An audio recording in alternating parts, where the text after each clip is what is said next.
Good evening, cheeseheads, and welcome to an impromptu Sunday night edition of What the Fuck is Going On at Tottenham Hotspur. It is a shit show, and I've ruined the PG rating already, but who cares? Craig, what's going on, mate? How are you? I'm great. I'm exasperated. I'm frustrated, angry, annoyed.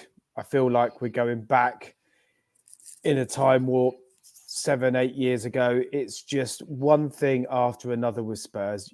Why can we not be that club that we just have a week of normality? You know, give me a day of normality. So I'm excited to talk about it with you guys tonight. You are my therapist tonight. Let's get into it and see what happens. I think there's one word that comes to mind. Spursy is probably the word, isn't it? Yes. Ooh. Yeah, it has to be. Gibbo? All right, mate. Right. So, yeah, two options. Family are downstairs watching Love Island, pile of shit, or come up here and talk about That's Spurs. why you wanted to do a show so badly. Desperate. Or come up here and talk about Spurs, which is it's just getting me down, mate. It's tiring at the minute, isn't it? One day, like Craig said, let's just have one day of normality, but don't know what road. Well, I've got a pretty good idea what road we're heading down now, so we'll get into it in a minute, and looking forward to getting it off my chest. Formua's gone in hard already. So I went out to the garage to set up, and I sent you boys a picture because it was less than 1 degree in there, and I thought I can do this, and I sat down at the chair and I started shivering, and I thought that's not going to be a very good look, is it, for a YouTube show? So I relocated into the living room. I've got to be a bit quiet because the girls are going to bed now, and I'll get told off. Just as Craig told me, he'll get told off as well, no doubt. Jack, bit warmer in the States, is it? Or is it chilly there as well? Oh, no, it's actually not too bad. We're in the mid 40s. So I don't know. That puts you in the high single digits. I can do the pound to dollar pretty quickly, but I can't do the Celsius to Fahrenheit that well on my head. So I have to look that one up. But no, it's rainy and gray. It looks very much like an English day to me out there, actually. And wait a minute. And you said, is there a Love Island on right now? Yeah, like is there a UK version? UK Love Island. Yeah, it's been on for years. No. I'm talking about my wife is obsessed, and she has an ITV subscription and a VPN just so she can watch. So I don't think she's aware that there's a show going on right now. So ITV too, mate. It's been on for about a week.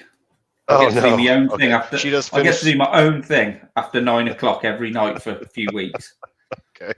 All right. Well, I need to text her, let her know. So I just saw this. Fortunately, it was followed by this. Thanks, Gary. She's on about Spurs or Love Island. The board really need to be communicating with us now. It's getting silly. Yes, big time. Good luck with that. Where do we start? So on Friday night, just before the show, it was announced in the Italian media that Fabio Paratici, our sporting director, had been suspended for 2.5 years from football activities in Italy. It then transpired it wasn't valid in England. It then transpired that they will be asking UEFA and FIFA to make it international. Craig, is there any chance he's not going to be barred by the end of the week in England? I don't think it will be as quick as the end of the week. I think it will probably be one of those things where a decision will be made at some point imminently within the next couple of weeks. Undoubtedly, there will be an appeal. That appeal will go on for many, many weeks and maybe even months.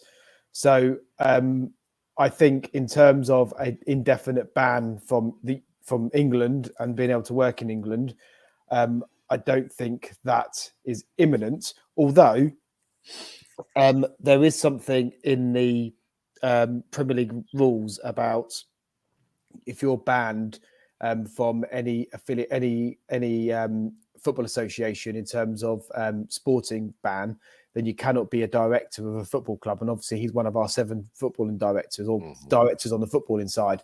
So, there's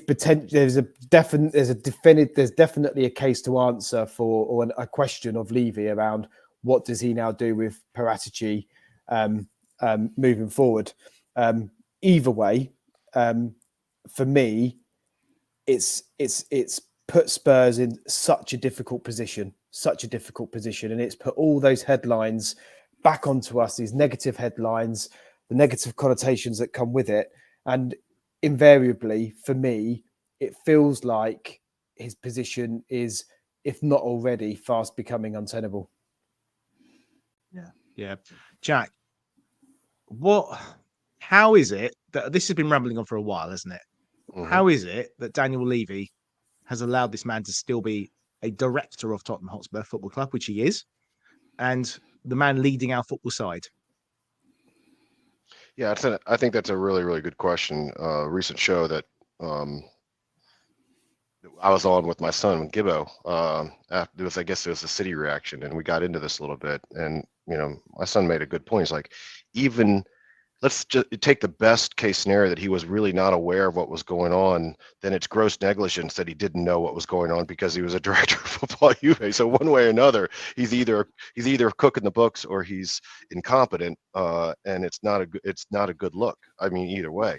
Now, some people try to make it out that this is common in Italian football. I have no idea. I'm not a follower of Italian football. I mean, I just see what's said on social media. But to Daniel Levy's point, I mean, Daniel's been stretching to try and grab big names and big personalities and pump up the club for the last couple of years with these sorts of personalities. And maybe he's not very good at hiring people. I don't know. I'm just going to say he's been in the chairmanship for a long time, and there seems to be a wheel of people coming through and through and through without any different results. And there may be a common denominator out there somewhere. We just can't put our finger on it exactly. But no, I don't.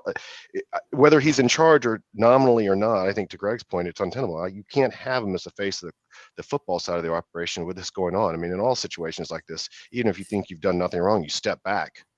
You can't be front and center and negotiate with other clubs with this hanging over your head. I mean, at the very least, Gibbo, we cannot do any deals in Italy currently, can we? Yeah, that's what I mean. If we can't do deals in Italy, if you like are trying to deal with so many of the best leagues in the world, but you can't use Italy, but there's a player you really like over there, or a couple of players you really like, because our successes in the transfer window under Paratici, Bentancur, Kulusevski, Romero, have come from the Italian league, haven't they? And now that avenue could be shut off to us. I'm not sure if that's exactly how it works, but I mean, it's ridiculous, isn't it? And like Craig says, position's got to be untenable. And Jack said, gross negligence on Levy's part. The whole thing's a mess, isn't it? And not just that.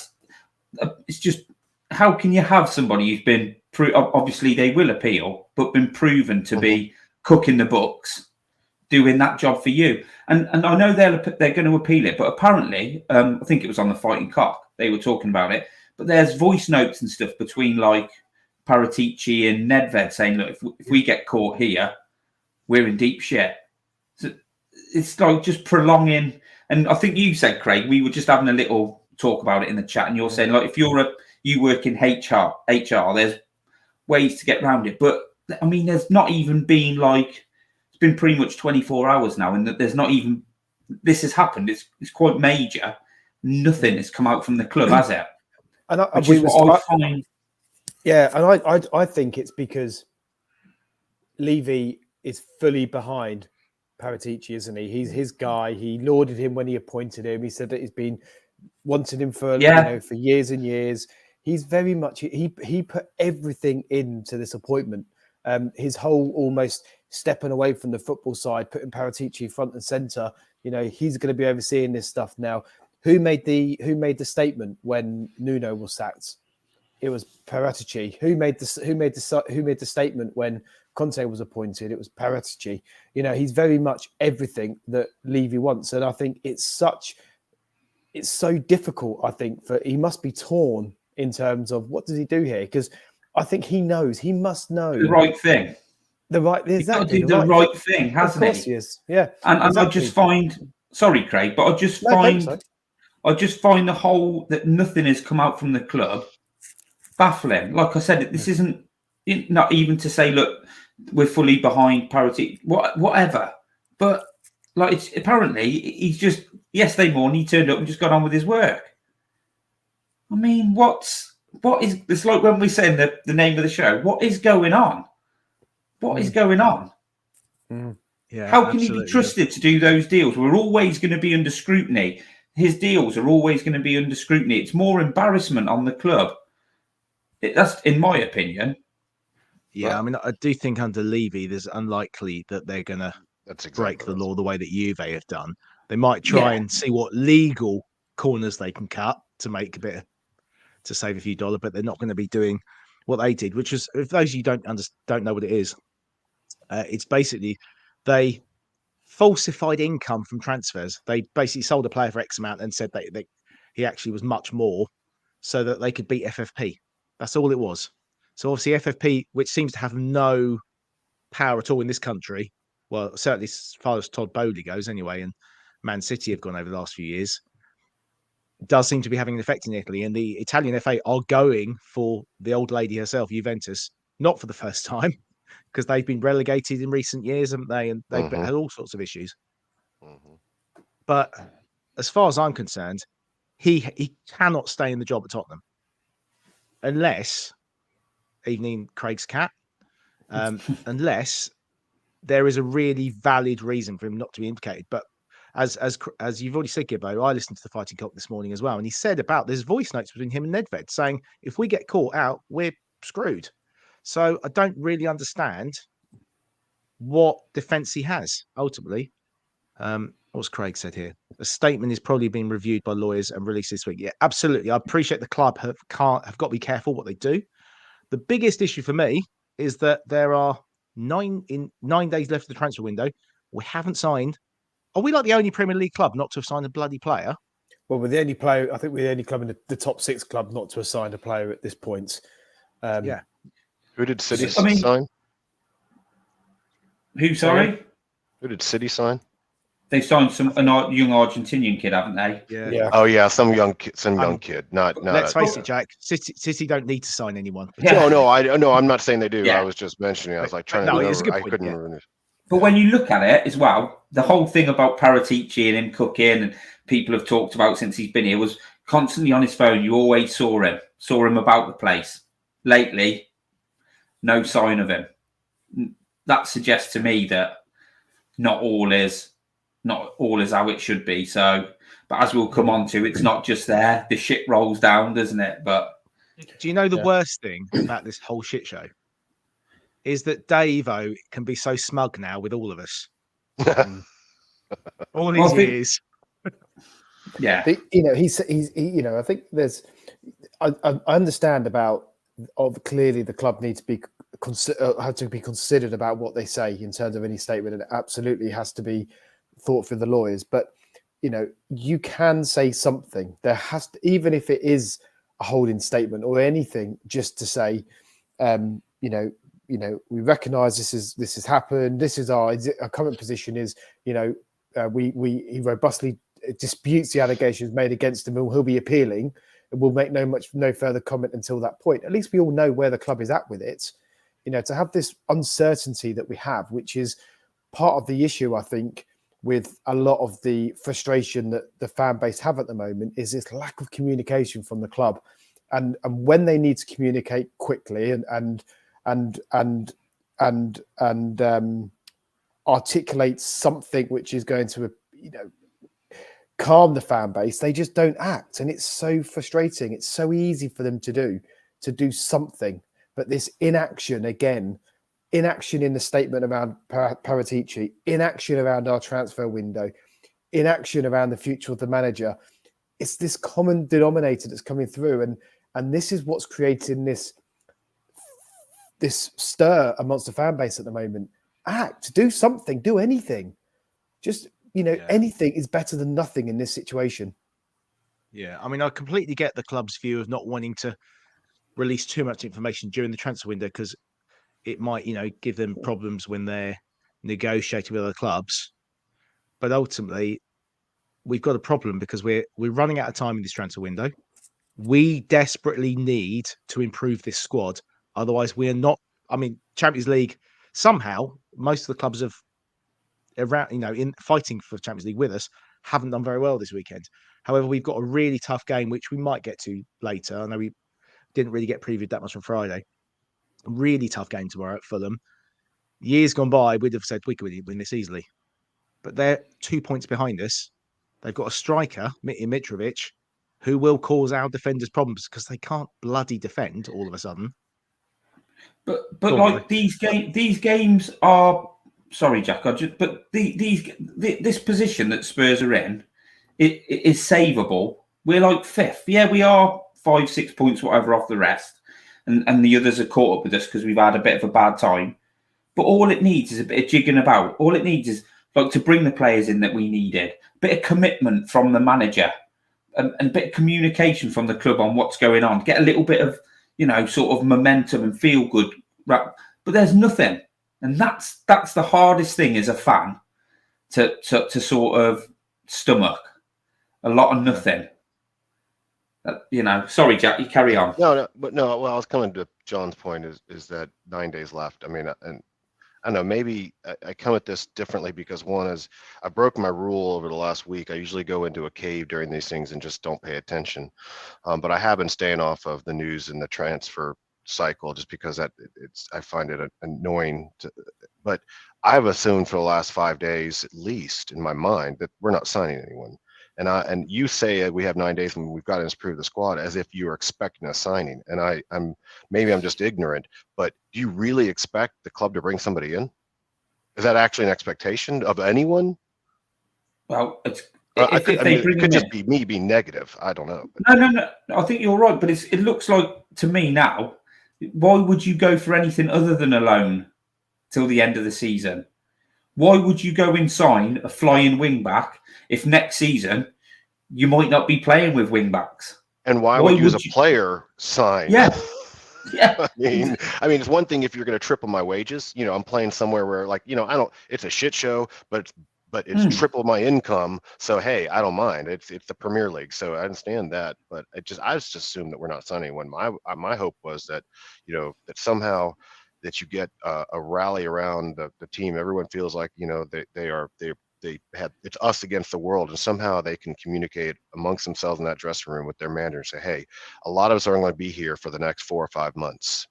We can make a run and go out with an effort, be proud, put on a display for the fans and really show everything we've got. And even if we're not enamored with this system that we're playing, we're going to give it everything we can to make a run at this thing. And then, you know what? Summer comes, half of us are going to transfer or leave or whatever, and then we start all over again. But that's the only thing I could see happening is somehow you get that rally around the flag, so to speak, and everyone feels like the world's against them and they somehow can pull out some efforts. Because you're right.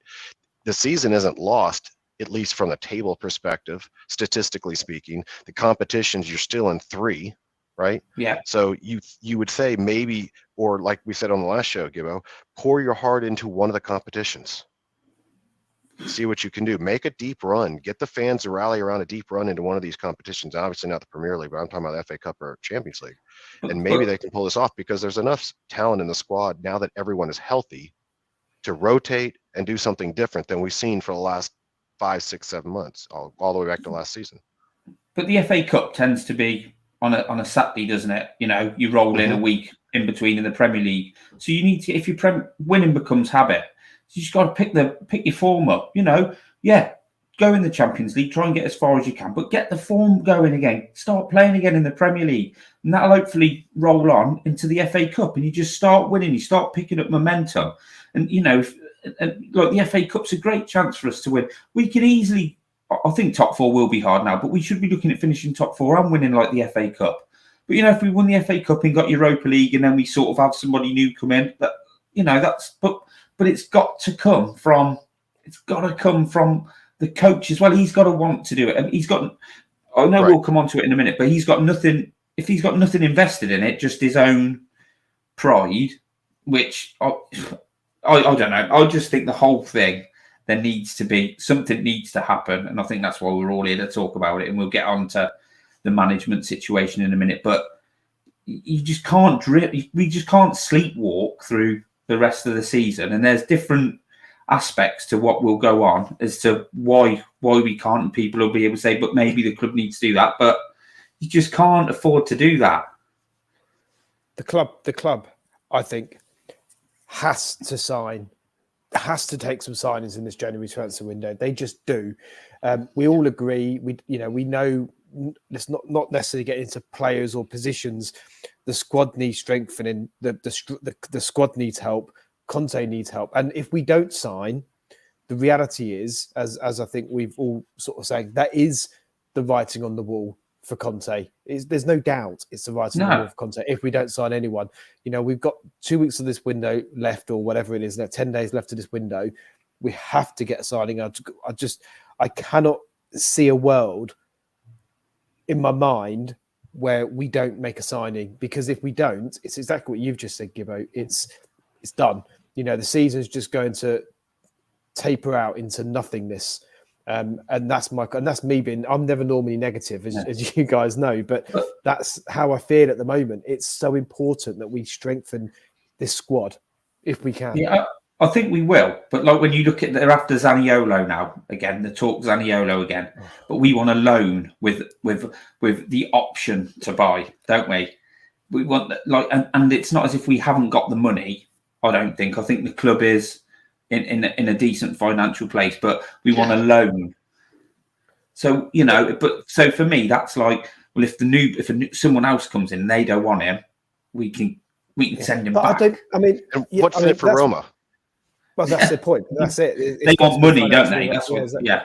But all I would say on the loan thing is it's not a new thing. It's not like we're suddenly trying to buy these players with loans. It's been a regular thing over the last few transfer windows now, well, since COVID time, hasn't it? This loan options to buy stuff.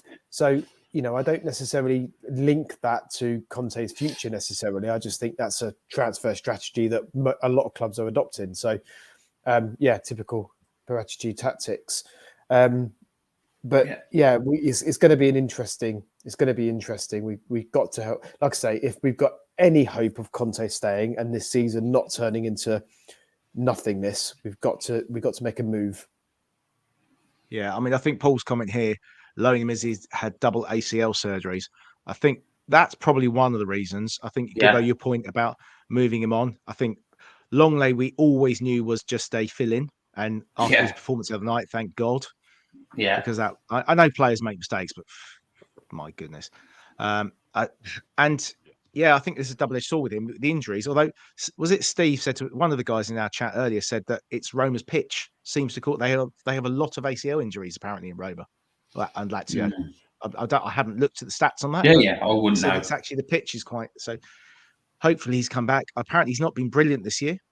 Maybe a change of scenery. Kulusevski and Bentancur were hardly putting up trees at Juve, were they? And now they're our best players, apart from Kane. And he's a young player, isn't he? I mean, if he's young, he's the right sort of profile that Spurs want, but not sure, where he fits in. But I think a lot of it has to do with what we'll come on to in a minute about these bringing players in now. And I think that will really let us know a little bit more about where we're going.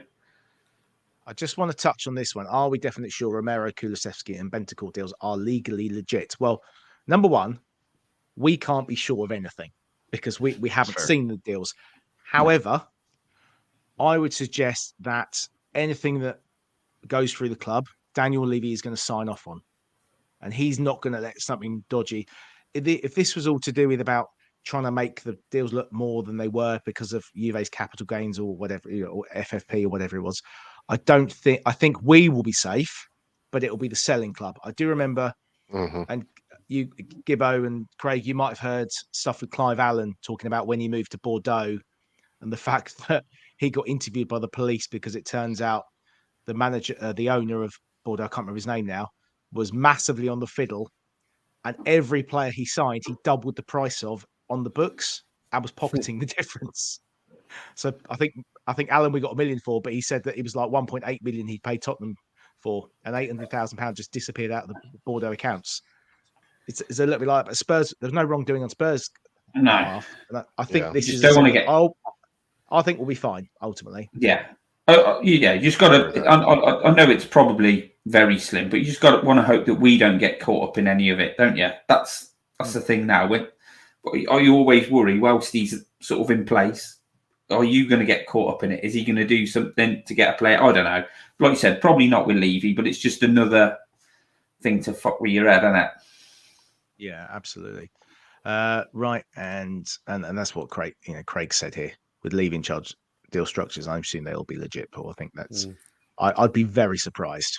Yeah. But mind you, the way the club is at the moment, they could throw another bit of shit at us.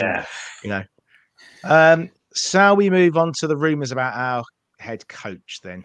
Yeah. So this morning, this came out. Damasio, the news can tell you with certainty that his Antonio Conte will leave Tottenham at the end of the season. There was no spark. His contract expiring. The club has not asked him for renewal. Sorry. So we were like, right, okay. And then Lyle Thomas spoke to Damasio and asked him to clarify. And I think it's a little bit lost in translation, or he's been given a telling off by Paratici or Conte and has backed down and just said, I proposed talking to him about the new contract, but Conte doesn't want to talk while he's concentrating on the season in hand. It is just Gianluca's prediction that he won't be the coach next year. Is any of you guys convinced he'll be here next year anyway? No. Nope.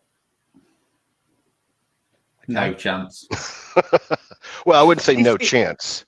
I wouldn't say no chance. I would just say that it would be you'd have to give me an incredibly good odds for me to put a single pound on him staying, and some results on the pitch that appear extremely unlikely. Okay, Craig, But I'll it's not shorten the odds. inconceivable. I'll shorten the odds, Craig.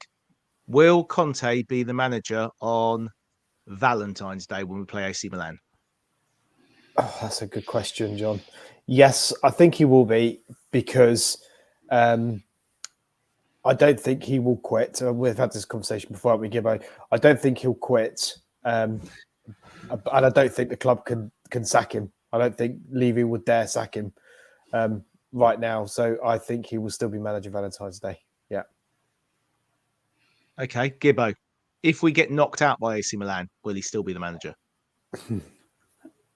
I think I don't think it will get that far. I think if we don't beat Fulham and the City game goes the way I believe it will, I think Levy will be put into an extremely difficult position then, especially if he keeps acting the way he does, saying the things he does. The leaks come out as they have been. I think his hand will be forced to, I know it's a bit early, but sort of like save our season. Because what's the point? If it starts getting worse, why do you just keep on doing the same thing? So I can't. I don't. If I was, I don't think he'll be. I don't think he'll make the end of the season. I think they'll come to a mutual agreement, but that might come after if we're out against AC Milan and we're, the top four's gone, then they might just have the mutual parting of the ways. But what was the question you asked me again, mate? Will he be here for AC Milan? Did you say? Will he be here if we get knocked out by AC Milan? Oh, I think that'll be it. I think that could be the final straw, but I wouldn't be surprised if he's gone before. I think the whole thing, this today is, sorry, John, I'll get this out of the way. I think Damasio's obviously, is said to be a good friend of his. And I think they've obviously had the conversation. And then this has come out. And as well, I think it's probably Conte sort of getting it out there, using the media, using the Italian media to sort of a friend in the Italian media to get it out there. And it's out there now in the open, isn't it? And, I think, like I said earlier before we come on, he probably thinks he can't lose. If he gets sacked, the fans will all blame Levy for not making it work. And if he leaves, they'll blame Levy for not backing him and making him walk. I'm not saying that's not true, partially is, but it's just a complete. I just think it's part in my mind. I think it's probably been manufactured to help Conte and just put his feelings out there and put a bit of pressure on the board, whether it's for signings or whether it's for whatever. But he could have signed a new contract, couldn't he? Still could, but I don't think he's got any intention of doing that. Yeah, I mean, Paul said Conte did this with the same journalist while at Inter and Juve. It's common practice in Italy, designed to prod the owners. Jack, is there any chance this is more of a case of him trying to push the club to get the signings he wants, or is he just fed up?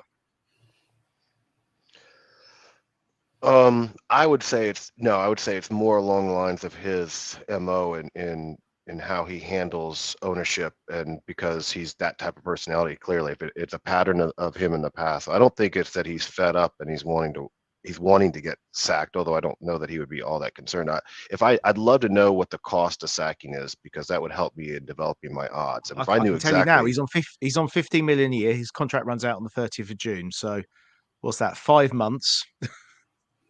So five okay, sevenths of 15 million effectively. right. So So it's going to cost what, £7 million I mean, in the the grand scheme of question, things. I don't think Daniel. I think Daniel's completely immune to, mostly immune to fan criticism, media, all the chaos. I mean, again, he doesn't get in front of the mic. He doesn't get in front of the camera. He doesn't have to face the music. So I don't see him firing or not firing to try and manage the public image or the fan base. Because the only thing that's going to change the fan base mind is if 100 million is dropped between now and January 31st. That's the only thing. I mean, certain fan base, I should say, not the. I don't want to generalize across the fan base, but I mean, the loudest contingents are only going to be satisfied if there's about 100 million dropped, and that's not going to happen. So as a result, I don't see.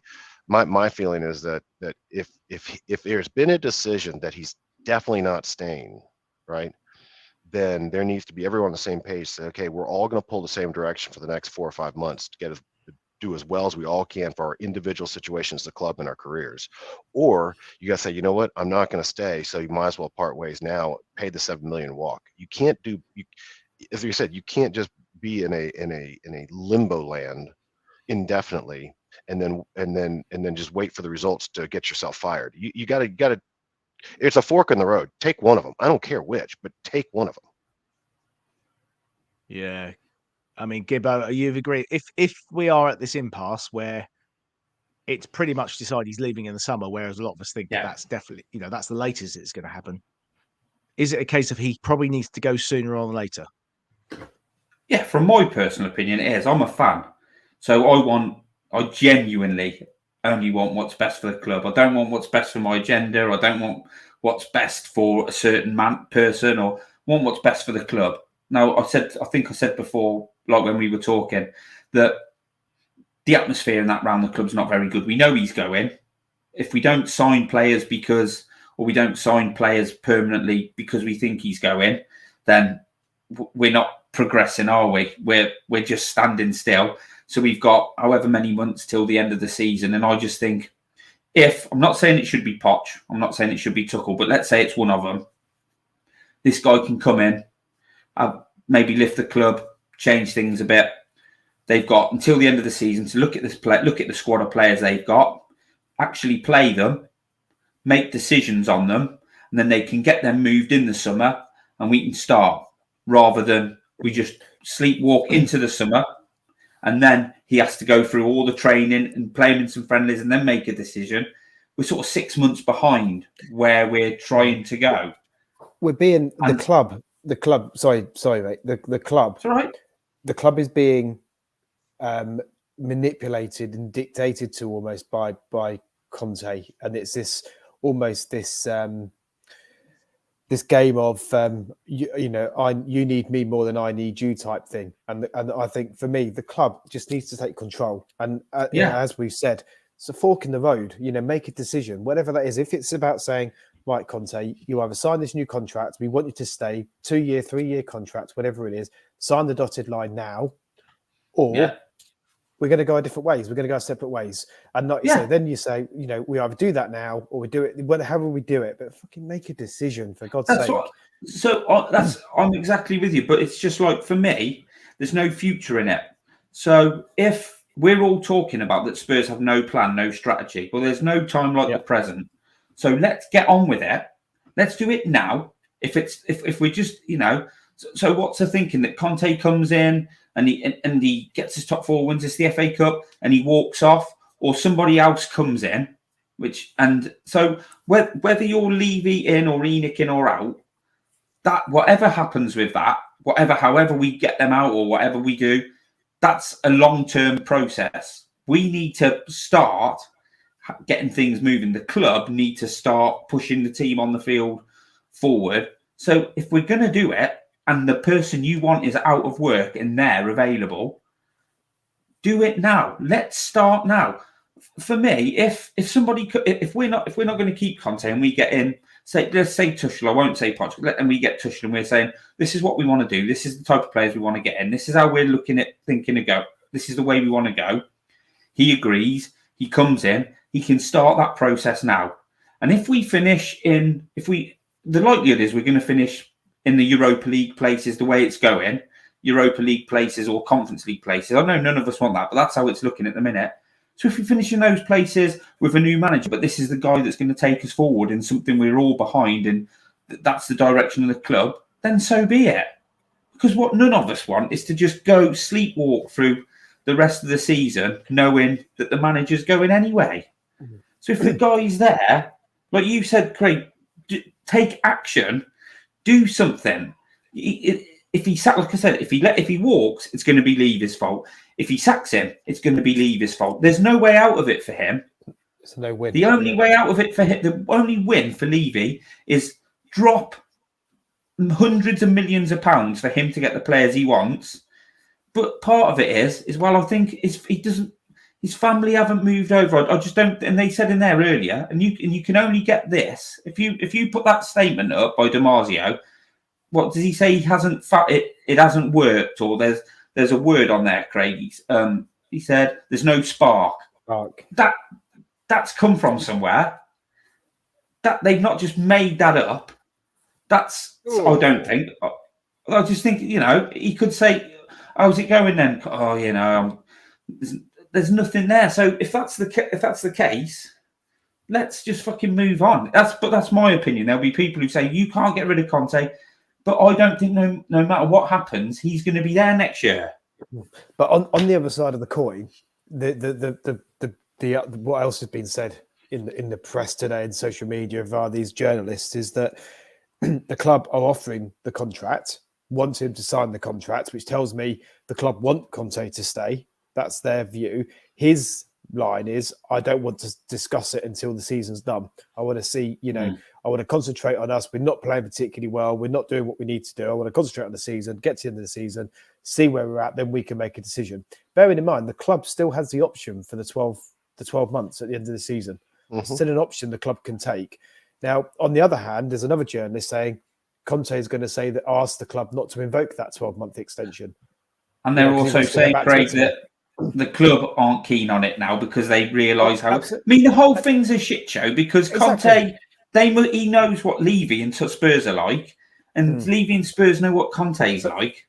Yeah, it's just what? So it's deja vu for me because I woke up. I remember clearly waking up to the news that Jose had been hired, and I was appalled. And the reason I was appalled is because I knew exactly where it was going to wind up. There was no doubt in my mind. We all knew where it was winding up. But I looked at it and said, you know what? Maybe, just maybe, we will get a trophy out of it. Right? He's gotten one everywhere he's gone, including to the club he left us for. Well, not for, but when he went to, right?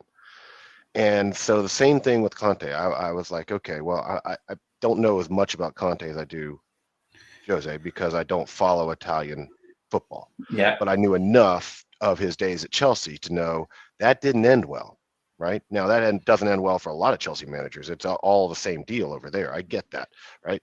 But I mean, I knew where it was going to end with us because again, while he once in a while he would say that he would love a project like Klopp did at Liverpool and Pep and all that sort of stuff. It doesn't seem to be in his DNA, at least up to this point.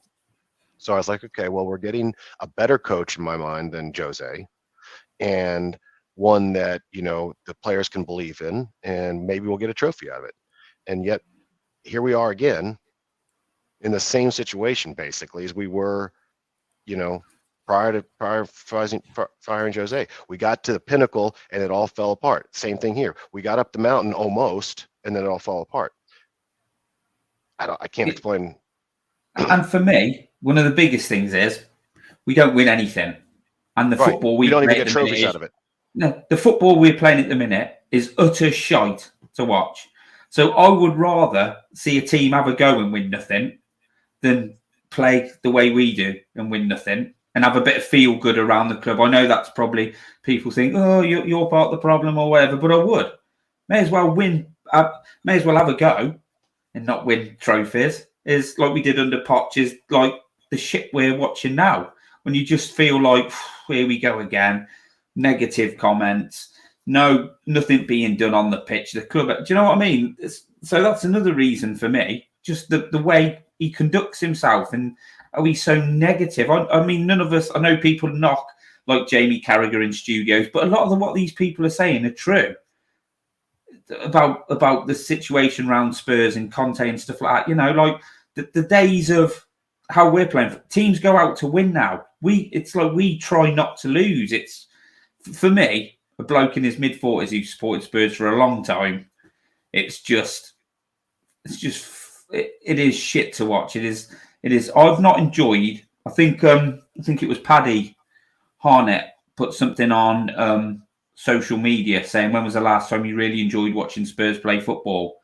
And apart from a few, little bits and pieces under Conte and a little bit under Jose, I haven't enjoyed it since. I haven't really enjoyed watching it since Poch was in. I know the last few months were bad, but since last year Poch was in it, sort of before the Burnley game when he sort of lost the plot. I haven't really enjoyed watching Spurs since before then. That 6-2 at Everton.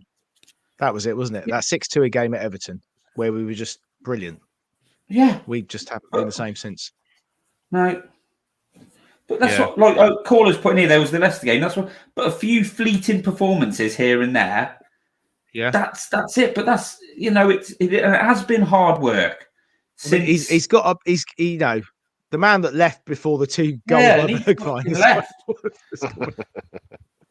But I rang him when we equalised, and then I was watching it on BT Sport app on the TV behind me, and I started almost yelping when Bergwijn went through and scored the third.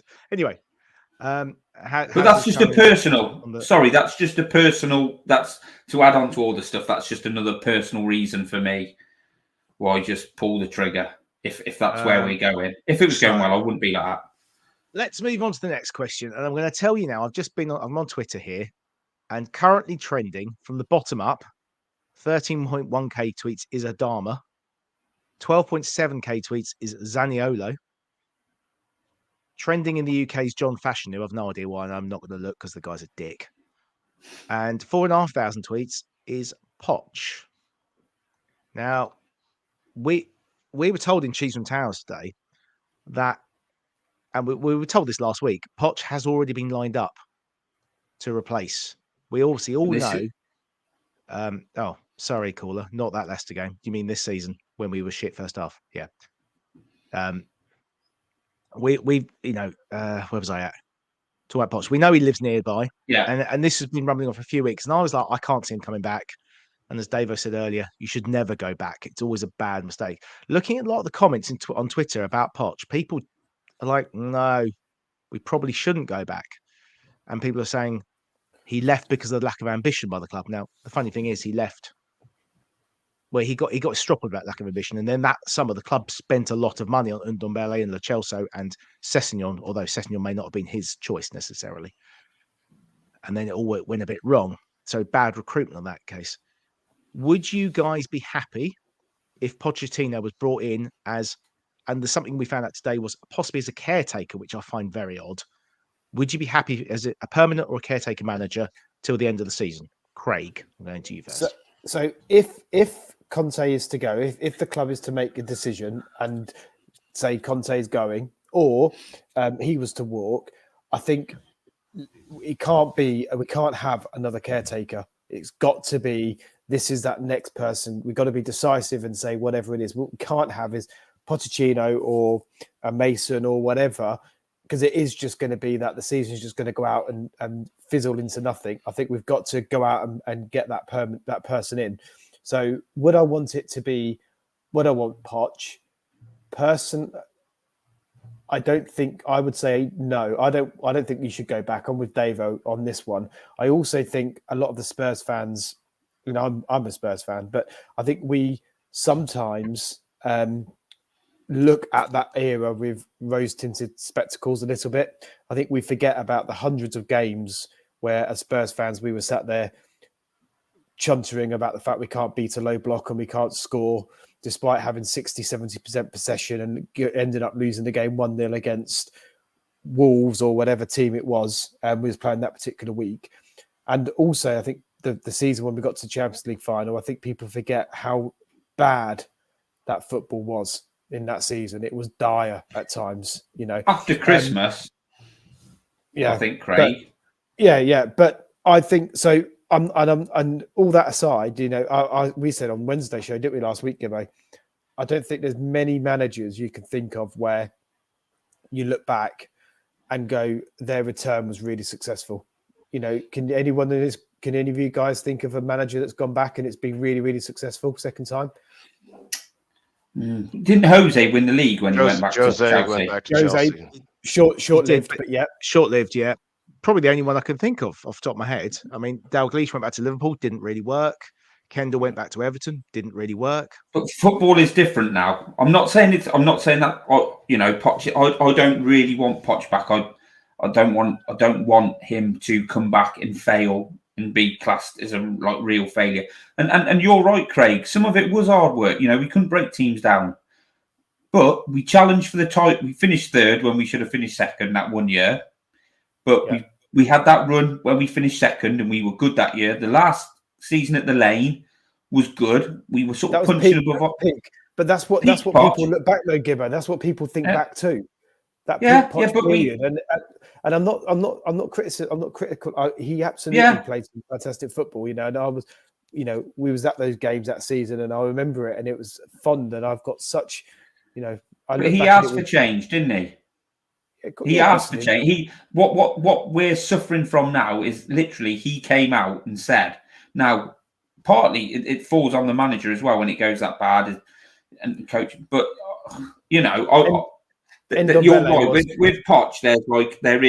It wasn't all great. There were some bad bits. Yeah, of course it was. And don't get me wrong, the great was great. We saw some, the best. And we've talked about this many times. 90 Spurs was when I was brought in. So anything Poch was just took Spurs to another level. It took us to the club we are today. Started under, started before then under Redknapp and Yole before then. The starting of that sort of elevation. All Enic years, by the way, a different conversation. But we are where Poch is responsible for all of that, and you've got to move on as a club. It's like Spurs. We always talked about Bale come back, Bale come back. Everything in transfer window. We've got to move forward in my mind's eye, and we've got to look what's next, the next chapter for Spurs, and whatever that chapter is, we've got to get it right. It's critical to we've got to get it right, and if it's Poch comes back and we get it right, then brilliant. But Ndombele was Poch's player. Lo Celso was a Poch player. They were his signings we backed in the draft, and look what happened there. The only thing, Craig, I would say is that they both played for 3 defensive managers at Spurs. Oh, so, I hear and that's on Levy. That's ultimately on Levy. We've gone from. And he's appointed those managers knowing they don't fit the Tottenham way, if you like. He even said himself when he come out before he appointed Nuno that in his famous interview, we need to get back to the Tottenham style with the way of playing. We need to bring attractive football back. And then he's got continue to appoint defensive managers for whatever. And he has to answer that question. Levy broke Poch, in my opinion. Levy, Poch was struggling in the end. But I think Poch was tired, wasn't he? Yeah. Apparently, Levy wasn't keen on the Nuno appointment. He thought he was a negative football manager, and Paratici and Nuno convinced him that he could play football, that he could play an attacking brand of football. That's only what you hear, and obviously Paratici and Levy also interviewed Ten Hag and said they didn't fancy him. So between them. As far as Poch is concerned, I think I'm seeing in the comments a number of people making this point is, okay, let's assume he did come back, regardless of the terms, and he's got this group of players. do we know whether he has the tactical system to utilize this group of players or not? Obviously, I can't see the 4-2-3-1 pressing style with the creative flair of Eriksson. I don't see those players. I don't. We don't have even the fullbacks of Kyle Walker and Danny Rose. We don't have. I don't think we have the defensive midfielder stability. Maybe we do. I guess that's probably the only place we probably have got it now that I think about it. But I don't see us playing that system. So that means you got to adapt to a slightly different system. I think there are plenty of formations and systems that could be employed to make this team better, utilizing the players that we have. I just don't know whether or not Poch would have the capacity or the time to make that happen. So that's why I say back to this fork of the road. I agree. If you're gonna pull the trigger, pull it like yesterday, pull it last night, pull it tomorrow morning. We should wake up and find that there's a new manager. Or you know what? Everyone rally around, circle the wagons, rally around, try and get the buy-in and make a push for the end of the year and see where you are. But just make one decision to the other. I mean, it just doesn't seem feasible that we're going to continue to be having this conversation every single day for the next week. Get some, like you're saying, get a statement out. Tell the club and the fans and the players where we're going.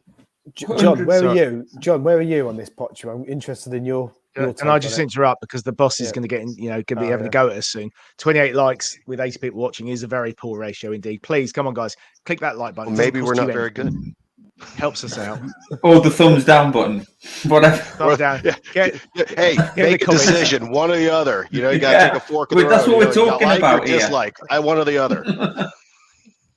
With Pochettino, I think obviously the first time he came in, he had a pre-season to get the players up to standard, and it still took. When was that Villa game when Kane got the deflected free kick? Was that end of October? It was in the winter. It was in the winter. It took a while. We had some awful games. I seem to remember we lost 2-1 at home to Stoke, didn't we?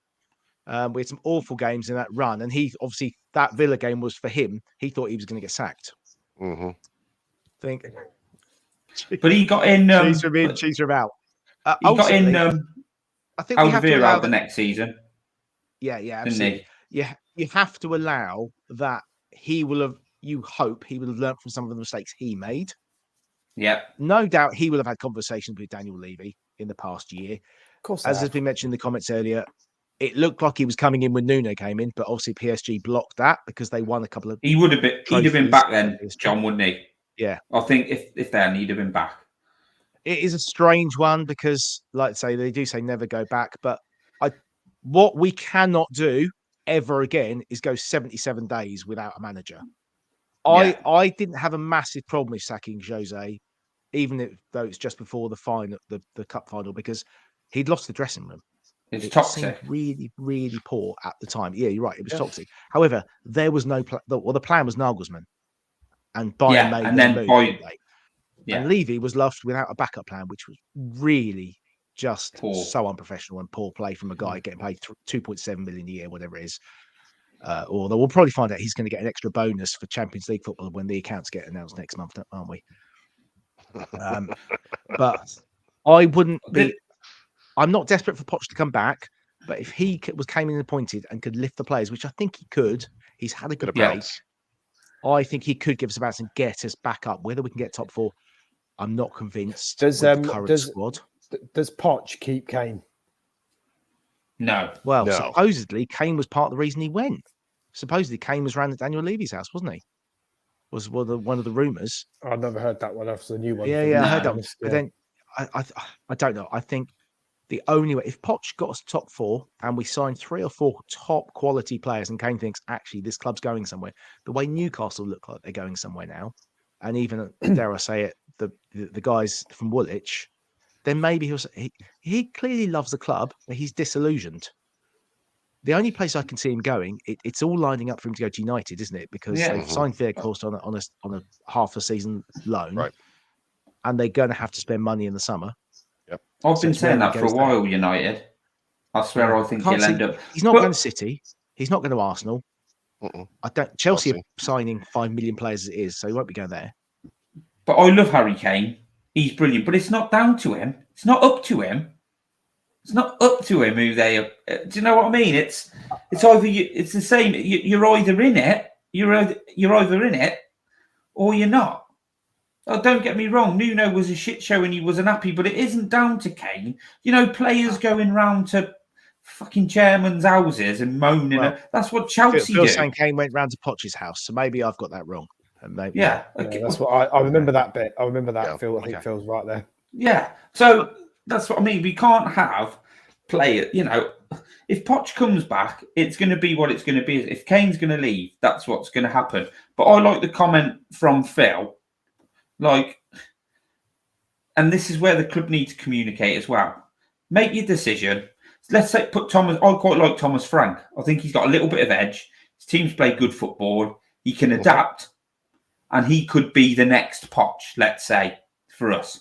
So the board come out and say, this is what we've decided to do. This is how we're going to go.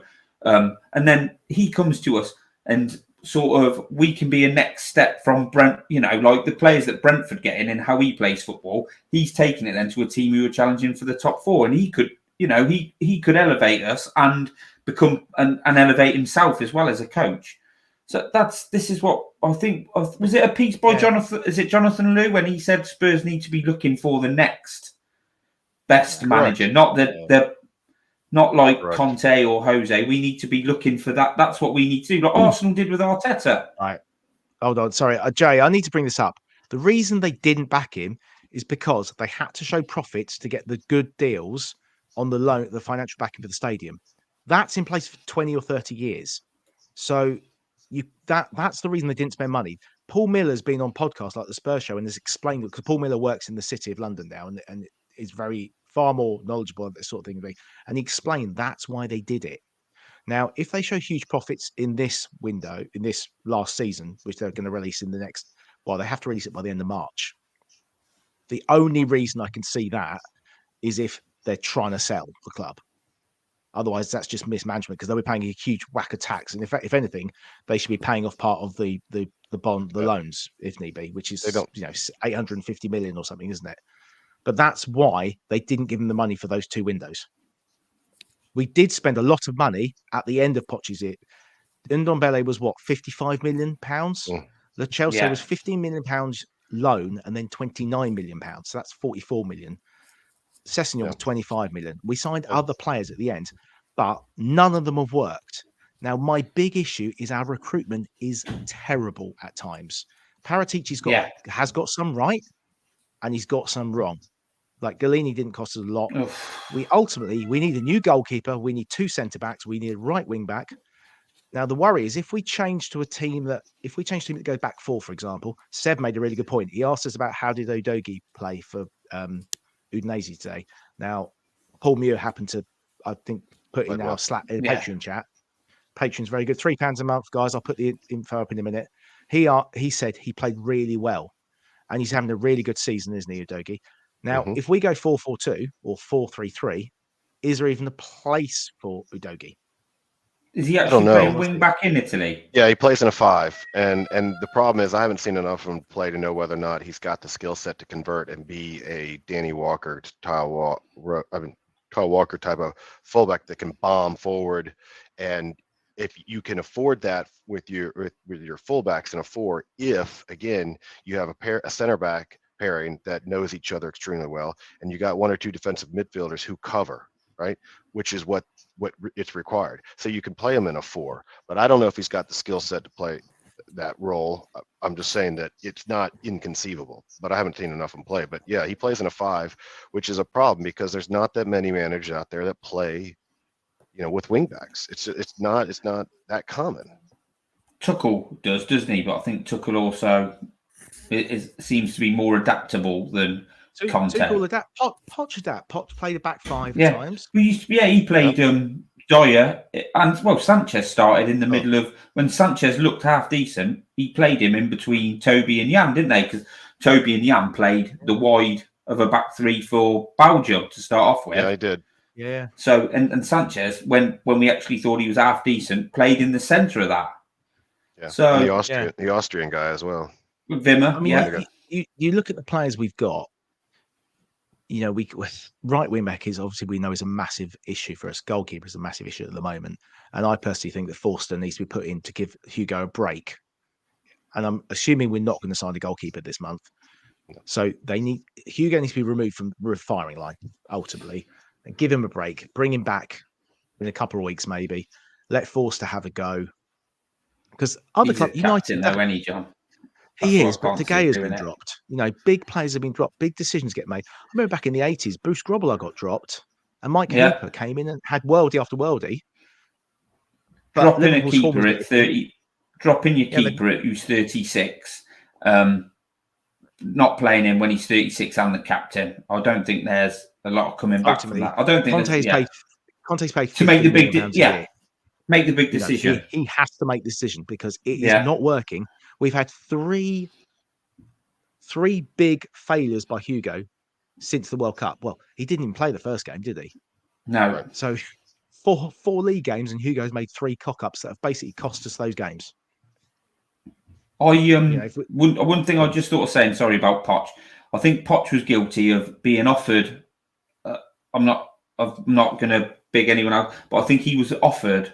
The talk is there were players he was offered that he didn't fancy, like Tielemans. He was offered Tielemans, wasn't he? And we were playing Winks and Sissoko in the fucking midfield. And I think that he was offered players. He was offered Tielemans.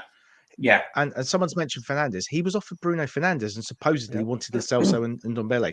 Now, we're never really going to know exactly. We're never going to know that, no. Or that's And I will never regret not signing Bruno Fernandes because he winds me up like no other player I've ever watched. Oh, I like him. I think he would have been great for us. I'm not saying that. I'm not questioning his talent. Yeah. But here's the other thing. Somebody like Poch comes in, or somebody a little bit more progressive. We paid a lot of money for a midfielder in the summer who was wanted by probably a lot of teams in the Premier League. You get a more progressive Basuma, you get a more progressive coaching, you will get better out of him. We've got a really good player there. Yeah, he seems to have been stifled under the current management. It's just not a good fit for what Conte wants to do. So there's that as well, isn't there? And, we talk about Jed Spence and people will say, oh, he's never going to play. But you've got someone who can offer completely different dynamic down our right-hand side. Doesn't even get a sniff. But he might not be as good defensively as one. He might not push up as far as the other. But he gives you pace. He gives you something different. We've got no pace in our team. We've got no pace apart from Son. That's why he has to play Son all the time because there's no other pace in the team. But we've got someone there who could offer something. The kid don't even get on the bench. In the cheese room, we've heard of something that happened whilst they were on tour a long time ago. But just it's gone. You've got to move on. You've got to do what's best for the team. But whether it's Poch or someone else, some of these players are absolute dog shit, I think. But they're better. They can be better than they are being made to look at the minute. I think we've just I couldn't agree more with that, Gibbo. I think we've said numerous times that Conte's got a lot of answers to it. He's got a lot of questions to answer around. He's not getting the best out of this squad. There's no doubt. No. I think the whole fan base agrees with that. You're absolutely right. He's given up on some of them, which is what Mourinho did, and we slaughtered him for it. He's given up on some. But a coach's job, as John said, who's on £15 million a year, is to coach. Yeah. Is to coach those players and get the best out of them. Agreed. And at the minute, no matter what's going on, he's not, and it feels like he's given up on them. Yeah. All I want, whichever way we go next after Conte, whether it's before the end of the season, at the end of the season, whenever it is that we have a plan. We have a strategy. We have an ambition. We're clear about what we're trying to do as a football club. Just get back to them days of being whatever it is. I don't care if it's, our aspiration is to top 4. Our aspiration is to win the title. Our aspiration is to win a cup. I don't care what it is. Just articulate what it is and articulate how we're going to support that manager, whoever it is, in delivering on that ambition. That's all I want. That's it. Just make the right decision. Make a decision and make it the right decision. He has to do something, and he has to make it. It has to be right. Yeah, we call them up. People say we don't, but we will call the board. It is down to them. The book stops at the top. Of course, it does. Levy is direct. I've said many a times. From a footballing perspective, Levy, it's been a shit show in terms of some of the decisions that Levy has made. Yeah. You can't defend it, and I don't. What I've also said, and I feel like I look a bit stupid now, as I've said that give the Paratici era time. He's appointed Paratici, he's put him in place. Right. Well, that looks like it's been blown up in our face again now. So, but that's not Levy's fault. Levy's not brought the charges against Paratici, and that's something that's happened in the history. You'd like to think that Levy didn't know anything about it, clearly. But that said, that plan that Levy had is gone. It's stopped. So we've got to start again. Whatever that is, it starts again. We've got to, haven't we? Jack, we've got to start again, haven't we? I think that's where we're heading. Like Darren has hit the nail on the head here from what I said.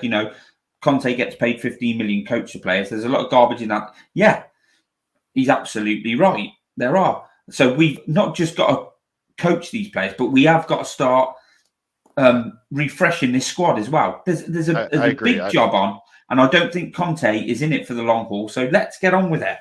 Let's get someone else and let's get on with it.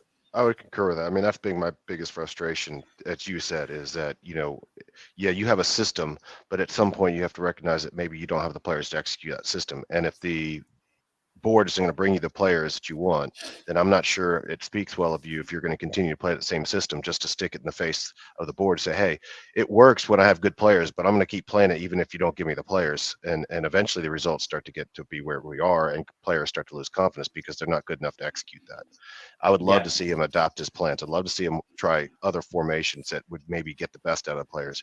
And that's what I'm saying. If you're going to circle the wagons, everyone agree to get on the same board and say, hey, we got 3 or 4 months to make this thing a go for all of our careers, and let's salvage this thing and let's really pull together. Let's do it and just get on with it. Or, like you're saying, get rid of them, bring someone else in, and start all over again. My biggest frustration is that, we saw what happened at the end of the Poch era. So then we decided, okay, we're now a win now team. We're a club that's going to win now. We've got the best player that's maybe ever pulled on a Spurs shirt and came. We got a world-class forward. We got some good players. Let's bring in a Jose, see if he can put this team together, win something. And that goes to crap. And then you go through the whole Nuno debacle and how that happened. So then we go to another win now manager, right? And okay, now we're going to win now, and yet here we are again in the exact same spot. So the identity of the club, if it's going to be, hey, we develop talent, we have an academy, we're going to bring people through, we're never going to really try to spend with everyone else, even though we could, we're never going to spend with that, then tell me that. You're going to be the Dortmund of the Bundesliga. Fine. I'm Give me happy that with that. identity so I can know what I expect from the club. And that's part of the thing, isn't it? It's managing the expectations of the fan base a little bit. So if the expectation on the fan, we could be making record profits, have all this revenue because of the new stadium and the juggernaut that the club is now. Gibbo trying to jog the. But come out and say if our strategy is to develop our own through the academy, and we're going to invest money in the academy, and we're going to invest money in identifying the best future talent and bringing them to the club, then let's do that. Say that's what the case is, and then fans can make a decision about whether they want to pay the money to come in the turnstile or not. But at least they're not going to have this. I got to check out, guys. See you later, Jack. Great chat, Jack. Thanks. See you soon, mate. You don't get this constant clamour for we've got to spend 100 million, we've got to spend 150 million. That's what is it? So I said, Craig, I've said before that we're not like Bayern Munich in Germany. Hack up the league, buy all the best players. And pretty much over here, that's what Man City are going to do, possibly Newcastle. And win, no matter what we do, I don't think we're going to be able to compete with that. But let's follow, we can be like Red Bull. We can, Leipzig. We can be like Dortmund. Let's follow Dortmund. The whole white wall at Spurs is based on what Dortmund. So let's do what they do. Let's do what they do and challenge for cups and challenge for the top 4 and hopefully move on. Start at that point. We all want to win the league. We all want to see progression. And it's like, well, what do you want? Top 4 or a cup? Well, we can finish top 4 and win cups. On a one-off game, we can beat anyone in the league. Maybe the winning the league's out of our remit a bit at the minute, but we can finish in the top 4 and we can win an FA Cup. We can win a League Cup. We could win the Europa League. We could get to a Champions League final and possibly win the Champions League final. We can do all those things. And that is success. That is, as a Spurs fan, for me, what I've been used to, that is success. but let's get the plan in place to do that. And if that's following that mould, say we couldn't get Bellingham when he went to Dortmund, but there's players like Bellingham and Sancho who they've brought in and sort of developed. If we're going to do that by expensive young players who have got really big, real big ceiling, then let's do that from all over the world. Yeah, no, I completely agree. The only thing that frustrates me about this conversation we're having is that we've been here before. We've done these hard yards, and it feels like what I'm saying and what I'm arguing for. Yeah, it's a cycle, and we're back at the beginning, and it's always going to be a cycle because teams evolve. And I think, as you've said, John, you said earlier in the chat, Pochettino said we need better furniture for the stadium. We need to evolve the team. We need to bring other players in, and he was right. He was absolutely right. But we didn't have to. It didn't have to get to this point where we're at now, where it is a whole new start again at that cycle, with whoever it's going to be. That's the frustration thing. That's a frustrating thing for me. And I think Levy has tried with Mourinho and now with Conte to try and he's tried to take a cheat code, isn't he? It's almost like I'll put these managers in place. They'll get me the trophies because they win wherever they go and they're amazing. The reality is, it's just not worked. They've not been the right fit for Tottenham Hotspur. No, he should have been braver when he sacked. When we sacked Poch, Mourinho looked like the obvious candidate to take us on. But obviously, you say that to him. It did. A lot of Spurs fans like me did not want him because we knew the football would be turgid. Yeah. We ultimately knew that, and we knew that he'd throw his toys out the pram, which he's, probably Levy probably stopped him before he was doing that. Yeah. But he should have known with Conte. You're going to get exactly the same because he's done it. They all knew what they were getting into. He was expecting. I just don't understand. But that's the problem. Is that I keep saying he reacts. He's not proactive. He's not proactive. He reacts to the situation. Like you said, like Paratici will become untenable, and probably Conte will, and then he'll react to that situation. He won't be thinking now, right, is this my ideal opportunity? I'm going to get some shit off the fans, whatever I do. So let's look at football in terms what is best for this club, because I've done the best I can commercially with the ground and all that nonsense. And like I said, I know people are saying like we're not going to do that with Enic out. And mate, with Enic, we need to, if we want to win the league, no doubt it's got to be Enic out. We've got to move on from them and get investors. But with this board, what they've got to do, we are still good enough and still big enough and can still attract the right people to be finishing top four and winning trophies. Yeah. The only reason it has to be Enic out, if you like, to win the league, is because we're competing against teams that they've got their own cheat code. Their cheat code is fake money. It's country 100%, money. mate. That's the difference. 100%. And you're never going to compete with that. No club is going to compete with that. And that's outside of those, outside the Man City. But that's a longer term. Of course, no matter what we do, no matter what, fans are rallying up and doing whatever they want, and fair play to them, and putting themselves out to do that. But that's a longer term thing, isn't it? I've got a question for you, Gibbo. Pushing. Yeah, I've got a question for you, because you mentioned the words Red Bull, and this show is not sponsored by Red Bull or Enic for that matter. We're not getting paid by Red Bull. Not getting paid by anyone. Would you accept the club becoming Red Bull Hotspur or the Tottenham Red Bulls if it meant we won't start winning trophies? And I'm going to ask the same thing in the chat. I want you to answer. Anyone that's Enic out, would you accept, if the only option was become a Red Bull club and our name to be changed to RB Tottenham Hotspur or whatever it is, would you accept it? I don't think I'd want that. I think I'd rather be Tottenham Hotspur and win trophies and finish top four. You can't win trophies though if it's going to be Enic. So fucking hell. That's what I mean. Yeah, Monster Hotspur. Yeah, I don't know, mate. I don't fancy being cooler. But change your name, and I suppose modern day football. I just have to go with it, wouldn't I? I wouldn't have a lot of choice. And as soon as they started winning stuff, I probably wouldn't give a fuck either. So, Alvin would rather be Tottenham at Bottle with Poch. But I'm hardened to it. No, but I think you know, it's got to be a question. You know, all these people are pushing the Enic out narrative, and I've got no problem with that. yeah, Apart from A, get your facts right, because a lot of them are spouting bullshit, which isn't even true. And B, what is the solution? Just saying Enic out. If they fuck off, someone's got to buy the club and run the club and yeah. pump money into it. You know, And some and they're people have saying, had clubs bought out, and yeah, it's gone south, hasn't it? find a solution. Go out there, do some research, look at who might want to invest. The only person I hear is Jim Radcliffe, who's probably going to buy Man United because he's a Man U fan. But you know, you've got to go and find people, and ultimately, Levy and Lewis have got to want to sell. Yeah, So, and that's why I said that's the long-term solution, John. Whatever happens with that, if someone does come into price, that's not going to happen in the net. You know, the bigger pressing issue for me is the management and the strategy of the club.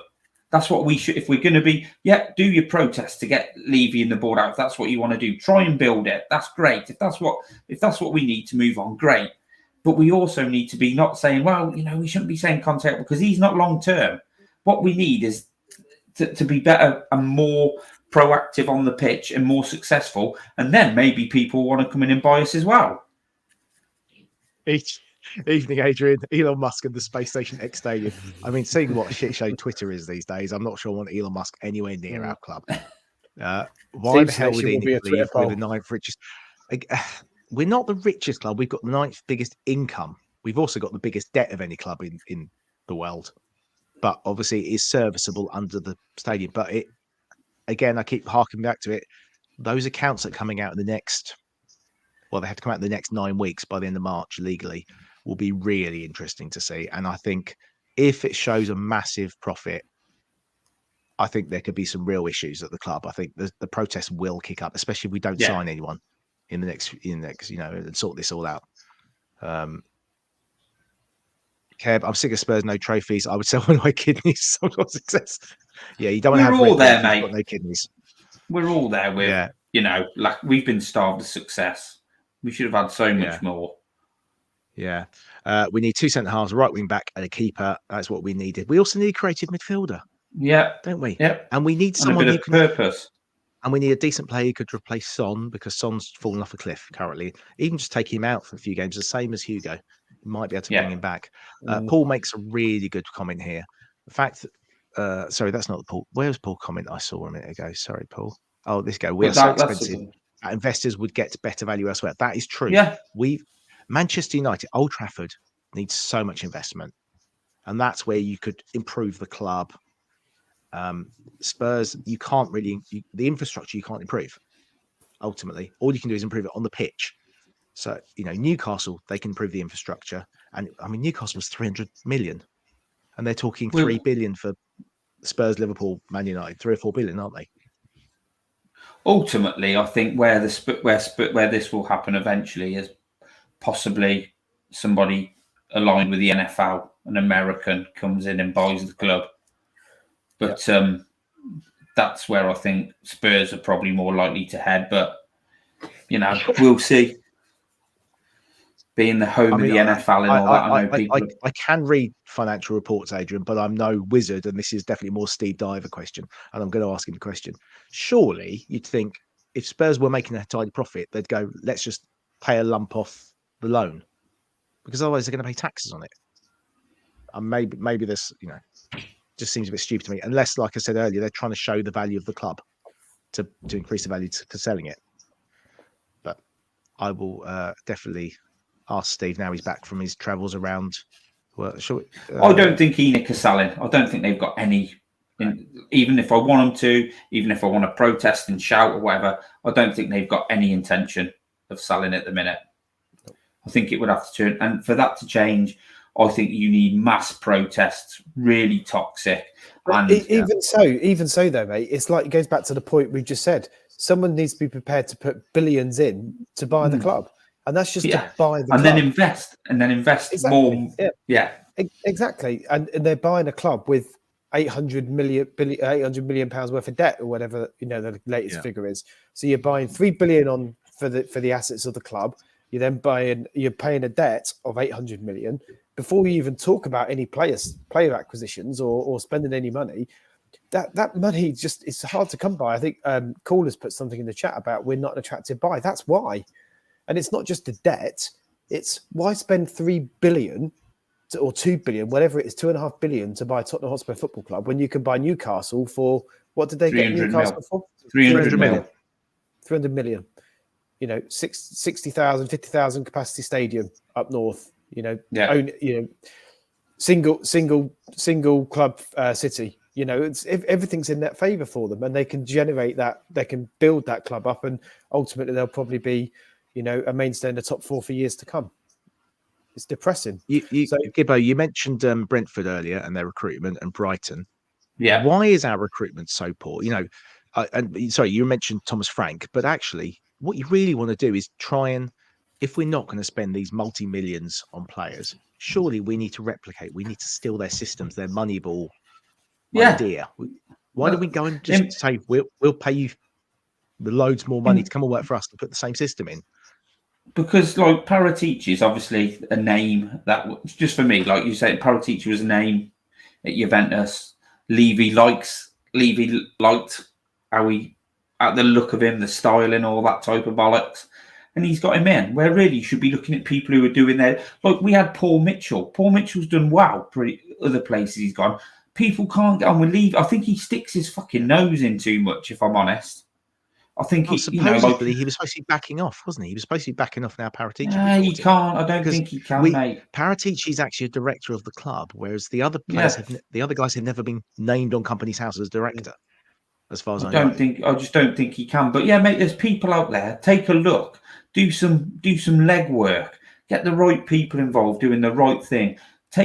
Look at Brighton and then Brentford and say, can we do that, but just on a slightly bigger scale because we've got more money to do that with. Let's get the good people. Let's go out and employ the right people to do it. But I genuinely think, this is my Levy is, well, I think we all know it, extremely, he doesn't know a lot about football.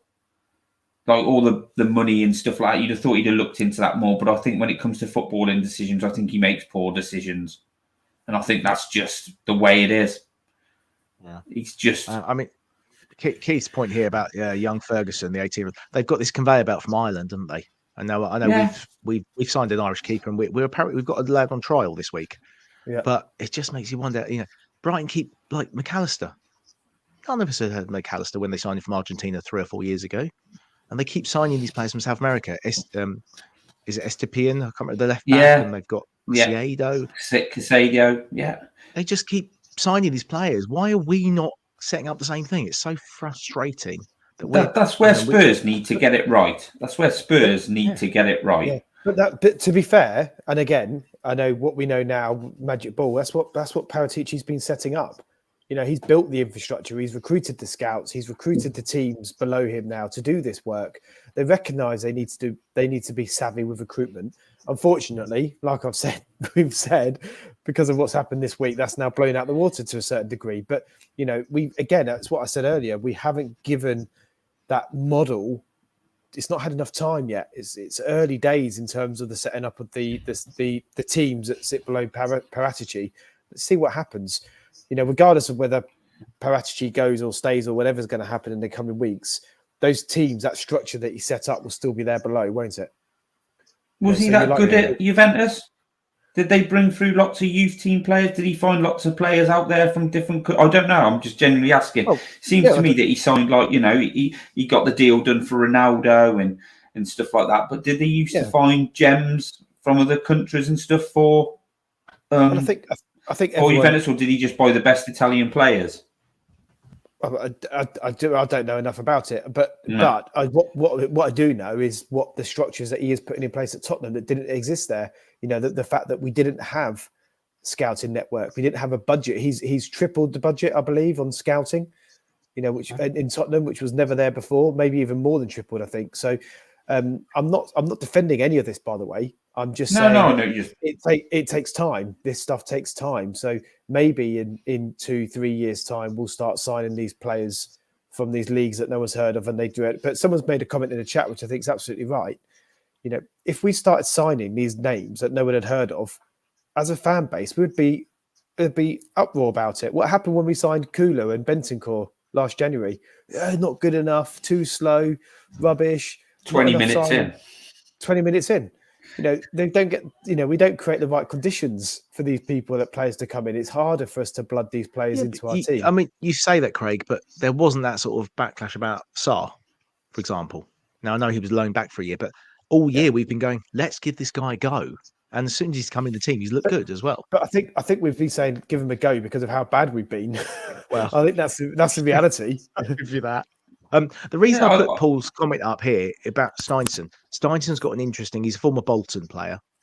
We got him from the Icelandic FA, where he was their technical director. Previously to that, he was the head of recruitment at Everton, who's probably the only Premier League club whose recruitment has been worse than ours over the last 15 years, which worries me. Before that, he was at Fleetwood Town. So I'm really interested to work out what news has he got of Daniel Levy, because how he's got this high. Maybe he's very good, but it just seems really odd that he's effectively going to be the person now in charge of our recruitment, unless they find someone very quickly. I think the whole thing is, I just don't think Levy can stay out of it enough. He can't leave people just to get on with their jobs. Nobody can get on with him for long enough. And like Paul said, this is where it's got to come from, Levy. I've got these people involved now. That it's down to you, football people like Paratici. Let's get the people in forward-thinking philosophy to coach them. That's what we've got to do, and that's what Levy's the man who should be implementing that, and then saying, "I'm leaving it to these people. I trust them. I've got the best people, I think, to do this, to do our recruitment." And if the recruitment isn't good, then he should be looking at that and saying, "Well, I need to maybe change that guy there." But I don't think he knows enough about football to be able to do that. He just looks at it on the pitch like a lot of sort of fans. He's just seeing what's in front of him. He doesn't really think about football like the forward-thinking philosophy to coach him. I don't think he says stuff like that. I think he's pretty fucking clueless about football. But have you finished your rant yet? You talk more. Yeah, sorry, mate. Tonight. Sorry. It's fine, mate. It's what we're here for. It's fine. Yeah. Oh God, where do we go? Yeah, interesting. Keith saying that Brentford players gave 110% today. I can't say I saw the game, but they do work hard, and I wouldn't be upset. The only problem with someone like Thomas Frank is can managers make this next step to that big club? Now, Poch did, but we didn't win anything ultimately. But it is that step, isn't it? A bit like Harry. Harry had never taken a big team. Portsmouth and West Ham were sort of lower mid Premier League teams, but he did a great job at Portsmouth, but spent a lot of money. Yeah, but the other way's not worked. The other way's not worked either, has it? So no. Now we've tried everything. Now your colours to the mast. Okay, question for you. Okay, a three-way question for you: Thomas Frank, Tuchel, Pochettino. Who would you choose? Answer in the chat as well. I will. I would say Tuchel for me. Even though some of Tuchel's football isn't the best. Well, no, I mean, I think Frank's Frank Poch, don't go back. Is my if they're the three choices I've got in front of me. Frank, fair enough. Poch, don't go back. So that's why I'm saying I'm saying no to Poch. Frank, it's a risk. It's a risk. How's he going to come in? How's he going to? It's a bigger risk than I think Tuchel could be. Yeah, that's why I'm saying Tuchel. I'm going to back you up there. I'm saying Tuchel, Poch, because you don't want him to come back. The Thomas Frank thing, I think, would work if I had more faith in the recruitment process and how we were and the players we were going to bring in. And I'm not sure I trust that, but I would go Tuchel, Frank, and then Poch. But in an ideal world, if everything was as it should be, and we were going to get Thomas Frank in and do the money ball thing as well, and get and scout these good players and bring players in to supplement what he wants to do, then I'd be all in on Frank. I'd rather have him than Tuchel, because Tuchel falls out with everyone. I mean, Tuchel will be there 2 years, won't he? So it could be Tuchel for 2 years, and then Frank comes in to replace him, I guess.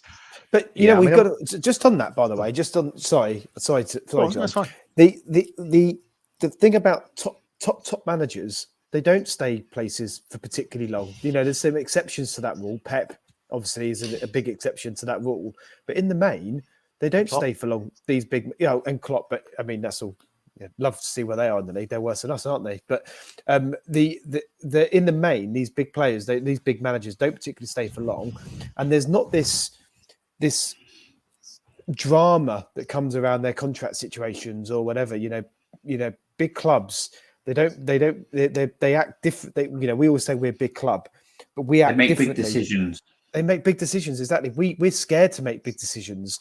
We're petrified. I remember Pete Poch. Do you remember that season when he was being linked to Manchester United and everyone was petrified he's going to go and leave us? You know, he's going to go to mate, and it dominated the conversations we was having for the whole of that season. You know, it's the same with Conte. Since day one, Conte walked in. All we've been doing is looking over our shoulder, waiting for the next thing to come and take him away, or for him to get annoyed and go petrified. You know, we've got to be. You know, the club is bigger than all these managers. Ultimately, it has to be bigger. We've got to be brave, we've got to be bold, make big decisions, and go with it, and not be worried about what happens if this person leaves or that manager leaves. The club carries on. You know, what we've got to have is a consistent strategy. We've got to have a philosophy and approach. That's the big thing. If we have that, it will all be, in the end, it will all be okay. Yeah, absolutely, mate. Yeah, absolutely. Interesting one from Phil here. Anyone gamble on company? They are playing. It's weird. Burnley are playing good football. What a weird analogy that is. Is it too early for him, Gibbo? Yeah, probably. I mean, it would be good to do something like that, mate. But I think it probably is. Let him. They're going to come up. See how he does with them in the Prem, which is going to be extremely hard. But yeah, I mean, is it his first season? No, did he manage in Belgium for a season? Yeah. But you know, the people have done that. Take a risk if somebody who knows what they're on about says what he does on the coaching pitch and sees how he sets his teams up, and they think, look, this guy's good. Then make that decision. If the club's got a plan and they actually believe in something and what they're going to do, then give it a go. Yeah, absolutely. That's my take on it. But I think for me, mate, they're talking but I like Potter as well. I think if Potter got sacked from Chelsea, obviously you don't want to be taking another Chelsea manager, but I think he's all wrong for Chelsea. I think he'd have been good. I think he'd have been decent for us, but he is all wrong for Chelsea. Where like Conte, really, when you look at it, is all wrong for Spurs. Yeah. Could you see Conte going back to Chelsea under the new ownership? Depends how much money they gave him. Yeah. He doesn't even need the money. He's made fortunes, hasn't he? Yeah. But anyway. But just on Chelsea, you know, just on Chelsea, what the thing about Chelsea is they have a consistency. They have a squad. They build this squad of players. You think their last managers, Conte, Tuchel, Potter, what do all of those three managers have in common? They play three at the back, or they can play three at the back. They play three at the back. They've got a squad. They've recruited managers at this. Been consistent recruiting managers that fit the player styles their players that they've got, the profile of player that they've got, and they stick with it. You know, we've jumped from 4-2-3-1 to 3-4-3 to God knows, you know, Mourinho's whatever he played. You know, we're all over the place, and we've got this mismatch of players as a consequence, haven't we? Which don't fit. That's why we've got 4 or 5 big players out on loan, rotting away because they don't fit the profile of the manager that we've got. It's just a mishmash of crap, you know. And that's where I keep going back to that. Let's get the clear philosophy. Let's get us something nailed down and what we're trying to do, and let's just stick to it. That is the most important thing at the minute for me, Craig. That is the most important thing for me. We can have all the stuff going on in the background to remove the board and stuff like that, fair enough. But the most important thing is that we get this right for the football on the pitch. Because ultimately, as fans, that's what it's all about for us. The financials and all this other shit is just fucking modern day bollocks. That we never used to hear about that when we was kids. You wanted the fans. And whatever all this stuff that happens, the only people it really affects and really fucking gets to is the fans. We're the ones that suffer. Yeah. I just want to answer Greg. Greg's asked a couple of times in the chat about Ryan. I'm presuming he means Ryan Mason. Yeah. I just don't think Ryan Mason needs to go away. I mean, he's working with the academy. If he wants to be a manager of a big club like Spurs, or somewhere. he needs to go away and work his way up. Maybe just But go to Glasgow Rangers. But yeah, he's never going to be. He's just not. The only thing he would be good for, as he's done already, is sticking as a caretaker role. But as I've said, if that decision is made one way or another that Conte goes, and we appoint a Ryan Mason as a caretaker, it's just going to drift like it did the last time he was in charge, wasn't it? For that end of that season, for that last whatever many games, it just becomes into a nothing season. As much as I like the guy, like you say, he's got to go away and earn his stripes. Yeah. Villarreal got into Champions League semi-final Spurs reserve team. It wasn't just Spurs reserve team, but obviously a lot of players. But one Foyt, whatever how you pronounce it, Jose wanted rid of him. That's the trouble. If you do have this continuous turnover of managers, they all want different players gone, don't they? It might be that whoever comes in might say, actually, Lo Celso is a player, I'll take him. And Ndombele, I can make him play. Ndombele seems to play about 10. He plays 10 minutes each game for Napoli, weirdly. Now, hopefully, we'll get the 30 million for him, but I'm not holding my breath. We've paid a lot of money for Ndombele, but what if a coach comes in, right? So we're either going to lose money on him or whatever. What if a coach comes in and says, I'll have him as a squad player, so I can play him in certain games, but in certain games, I can bring him on maybe the last 10 when we're trying to go for a game or something. At least we're using him then. I'm not saying it will work. I'm not saying someone will come and do that. But somebody might do that, aren't they? Somebody might use him as a decent... we might have overpaid massively for a squad player in the end. But somebody might come in and be able to get a tune out of him doing something, whether it is, no matter what it is, whether we play 3 in midfield and they give him a free role or something like that in certain games. But somebody might be prepared to use him. But I'm like you, John. Probably best to get him gone and get the money for him. It's been a failure, but he's played a lot of games in Napoli. He's not started many, but he is being used. So obviously the coach there likes him enough to be using him at times. So I don't know whether there's a minimum number of games, whether it's a conditional sale or if he's never going to be the player we hoped, is he? He's never going to be that player that everyone hoped. He's not. But what you got to bear in mind is we signed him in 2019. So we're almost 4 years into that now of a 6-year deal. Yeah. So from an accounting point of view, we've paid off 60% of his transfer fee from an accounting point of view. So you've got two different things here. You've got the physical money that transfers between clubs, and you've got the way it's done in the accounts. So the physical money can be done any which way. It can be done like the Porro deal, needs to be played all up front. But if we pay that 45 million euros up front, we'll be accounting for that money for the length of the contract. So it'll be 5-6 years. So if it's 5 years, we'll only be actually paying 9 million euros a year on the accounts. So this is how clubs can be a bit clever, the way they do it. So if we sell Ndombele for 20 million, we're basically just writing off what we owe on him because we've paid it already. We've paid a big chunk of it already, effectively. So I think, yes, you sort of want to get money back. But the Chelsea and Ndombele, they just need to get rid. Yeah, of course they do. I'm just saying someone else might come in and we'll get a bit of value for what we've paid, but we're never going to. He's never going to be the player, but we fucking move on, don't we? But I think Adrian makes a very good point, and as my son said multiple times on this show, ruined his 19th birthday. Ndombele walking off slowly. I mean, that was ridiculous. I don't boo Spurs players, but I did boo him because he didn't. I don't know whether he just didn't grasp the fact that he needed to hurry up or what it was. He don't care, mate. He didn't care. No. Good news, Craig. I did see Wink's little YouTube video of his cameo last week, so it's good he started today. I don't know how he did, but he's been out injured for a long time, so it's going to take him a while. Hopefully, we can get Winksy moved somewhere in Serie A or something because we don't want him back at the club. He's a Spurs lad. I don't want to talk bad of him, but I wish him well in his career, and hopefully he's transferred somewhere in the summer. Yeah. How many Spurs rejects are still earning a good living in the too many to count at? Lots. At 20-11 on a Sunday night, Keith. Maybe I'll get HG to do some research, given he works about 3 hours a day. Yeah. Craig would take Lo Celso back. I think he's probably the only system, one. though. Yeah, probably the only one who could offer something. But apparently he was a right arsehole, wasn't he? That's part of the Well, reason. there was these I've heard rumours, but that he do was we an know if these arsehole. rumours are yeah, No, I mean, you don't know, obviously do you? it is interesting. The way Conte just wanted him out would suggest something did happen. But Messi loves him, Yeah. as Keith Yeah. said, you know. So, right, we've been going for an hour, almost an hour and 40 almost. We only meant to do an Yeah. hour, didn't we? We've not Yeah. discussed Fulham. What do we think tomorrow, lads? You know, the Man City, the first half did surprise me. And even with the ball second half, we could have scored second half at City. We just defended like morons, basically. Once we concede or we get a bit of adversity against us, we fold like a deck of cards, don't we?